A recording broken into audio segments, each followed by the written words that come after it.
DKubeX 2.0 gives you hybrid AI, enterprise intelligence inside, and global intelligence when needed. In this tutorial, we'll bring the enterprise half to your coding agent. We'll configure Claude Code right inside your DKubeX 2.0 workspace to run on models served through your own governed gateway. First, open SecureLLM, the governed gateway in front of every model on DKubeX 2.0. Go to the Providers tab and click Add Provider.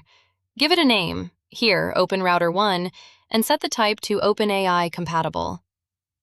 Paste in your API key and the base URL, making sure to include the /v-1 path. Then click Add Provider. In a moment, it appears in your providers list, healthy and ready, your governed route to the model. Now point your workspace at it. Open Settings, and on the Workspace tab, you'll find Default Model, the models available to your key.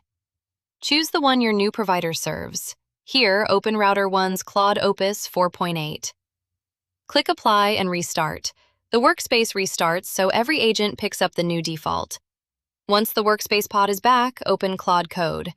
It's already running on the model you set. To confirm, type /model, and there it is. Claude Opus 4.8, served through your own DKubeX 2.0 gateway. That's enterprise intelligence inside, your coding agent on the models you govern.